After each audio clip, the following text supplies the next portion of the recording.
서울 노원구의 한 재건축 단지. 이재명 대통령의 첫 경고 발언 이후 지난주 초부터 다주택자 집주인의 문의가 부쩍 늘어났습니다. 지난주 월요일부터 매도 관련 문의가 굉장히 많이 늘었어요. 그래서 저한테도 임차인하고 이사 비용하고 1억 원 줄 테니 협의를 해달라.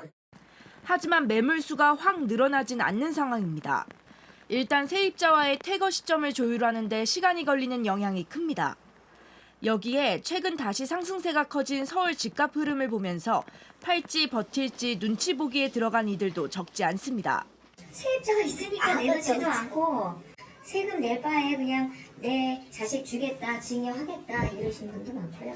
지금은 매수세가 굉장히 더 강한 타이밍이거든요. 팔아야 된다 그런 분위기는 아닌 것 같긴 해요. 강남권에서는 중소형 평수는 별다른 움직임이 없지만 대형 평수는 집을 팔고 싶어하는 집주인이 나오고 있다는 설명입니다. 큰 평수는 내려서라도 지금 매매를 하고 싶어 하고요. 25평대나 그런 것들은 버티려고 하시는 분들이 많은 것 같아요. 이 대통령의 발언 이후 지난달 31일 기준으로 서울 아파트 매매 매물은 5만 7천여 건으로 닷새 전보다 3% 넘게 늘어났습니다. 증가 추세가 이어질진 더 지켜봐야 할 것으로 보입니다. 하지만 다주택자의 매물이 본격적으로 나오지 않는다면 정부가 보유세 강화 같은 추가 대책을 내놓을 수도 있다는 전망입니다. JTBC 전답입니다. 네, 보완책도 필요하다는 의견이 있습니다. 서울이 토지거래 허가구역이라 실거주할 사람에게만 집을 팔 수 있습니다.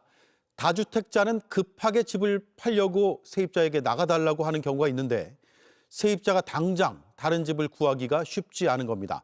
대출 규제도 있어서 실수요자에게는 한도를 늘려주는 방안도 고민해달라는 목소리가 나옵니다. 정아람 기자입니다. 다주택자 양도세 중과 면제가 끝나기까지 남은 시간은 3개월. 마음이 급해진 다주택자 중엔 만기가 남은 세입자에게 미리 나가달라고 요청하는 사례가 늘고 있습니다. 나가달라고 하는 거는 암암리에 좀 대신 이사 비용을 좀 지불하겠다 이런 조건부로 그런 케이스는 종종 있어요. 하지만 그간 전셋값이 급등하고 전세 매물도 귀해져 세입자가 당장 다른 집을 구하긴 쉽지 않습니다.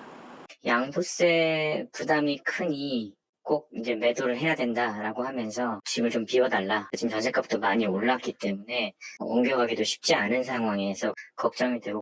이러다 보니 세입자가 집주인 요구를 거절해 갈등이 생기는 일도 있습니다. 이사비를 지원하거나 여러 가지 부대의 어떤 그 비용을 지불한다고 해도 응하는 세입자는 없습니다. 왜냐하면 전세 매물이 귀하고. 어렵게 세입자를 내보낸다 해도 당장 매수할 사람을 구하긴 쉽지 않습니다. 현재 서울 전역과 경기도 12곳은 토지거래 허가구역으로 지정돼 있어 허가 절차만 2에서 3주가 걸리고 2년 실거주 의무까지 있습니다. 실거주하려는 사람도 현금이 충분해야 매수할 수 있습니다. 지난해 6.27 대책과 10.15 대책 등의 강력한 대출 규제로 주택담보대출 한도가 크게 줄었기 때문입니다. 실수요자가 대출이 묶인 상태에서 대출이 6억 원으로 제한된 상태에서 내 집 마련이 어려워요. 그래서 단기간에 댁을 매도하기란 쉽지 않은 일이에요. 이 때문에 실수요자에 한해 대출 한도를 늘려주는 방안도 검토할 필요가 있다는 지적도 나옵니다. JTBC 정아람입니다. 이재명 대통령이 다시 한번 SNS를 통해 부동산 관련 직접 메시지를 냈습니다.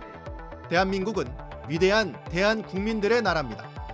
상식적이고 번영하는 나라를 위해 망국적 부동산 투기는 무슨 수를 써서라도 반드시 잡습니다라고 밝혔습니다. 이 대통령은 부동산 투기로 불로소득 얻겠다는 수십만 다주택자의 눈물이 안타까우신 분들께 묻습니다. 이들로 인한 높은 주거비용 때문에 결혼, 출산을 포기하는 수백만 청년들의 피눈물은 안 보이십니까라며 글을 시작했습니다.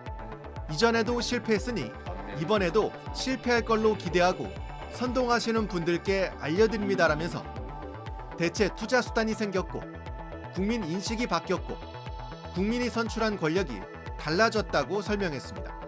이 대통령은 자신의 메시지가 빈말이 아니라고 계속 강조했습니다. 엄포라고 생각하시는 분들, 다주택자 눈물 안타까워하며 부동산 투기 옹호하시는 여러분들, 맑은 정신으로 냉정하게 변한 현실을 직시하기 바랍니다. 당장의 유불리를 따지지 않으면 사용할 수 있는 정책 수단은 얼마든지 있습니다. 그 엄중한 내란조차 극복하고 새롭게 출발하는 위대한 대한민국인데 이 명백한 부조리, 부동산 투기 하나 못 잡겠습니까? 라면서 협박, 엄포가 아니라 모두를 위해 필요하고 유용한 일이어서 권고드리는 것입니다. 이번이 마지막 탈출 기회입니다. 이재명은 합니다. 대한민국은 합니다라고 덧붙였습니다.